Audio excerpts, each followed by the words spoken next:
Muling ipinakita ng saksi ngayon ang tunay na diwa ng malasakit at bayanihan sa isinagawang tulong-gulong gift-giving activity noong May 8, 2026 sa Regalado Avenue, Barangay West Fairview, Quezon City.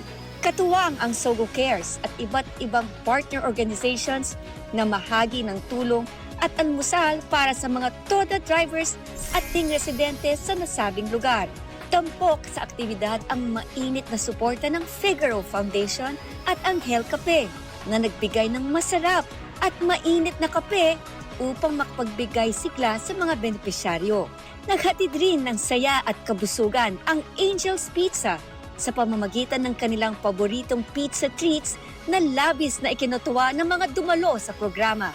Nakiisa rin ang Hotel Sogo, Duralite Sandals at Pingping Lechon upang mas mapalawak pa ang pagtulong sa komunidad. Angel's Pizza and Anghel Cafe.